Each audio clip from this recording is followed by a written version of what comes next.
ఈరోజు మనం ఎంతో టేస్టీగా ఉండే టమాటా రసం చేసుకోబోతున్నామండి. రెండు టమాటాలను తీసుకొని బాగా మెదుపుకున్న తర్వాత ఈ పిప్పినంతా తీసుకొని పక్కన ఉంచుకుందాం. కొంచెం చింతపండు కూడా వేసుకొని బాగా కలుపుకుందాం. ఇప్పుడు రసం మసాలా కోసం కొంచెం మిరియాలు, జీలకర్ర, ధనియాలు, కందిపప్పు, తెల్లబాయలు, అలాగే కరివేపాకు వేసుకొని బాగా దంచుకుందాం.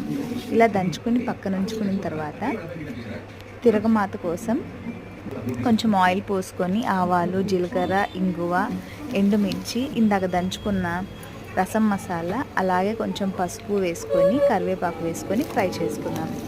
ఇప్పుడు బాగా ఫ్రై అయిన తర్వాత మనం రసంలో పోసేసుకుందాం. ఇప్పుడు కొంచెం వాటర్ పోసుకొని గ్యాస్ మీద పెట్టుకొని కొంచెం ఉప్పు వేసుకొని గ్యాస్ మీద పెట్టుకొని సన్న బుడగలు వచ్చేంత వరకు ఉడికించుకుందాం. అంతే, మన టమాటా రసం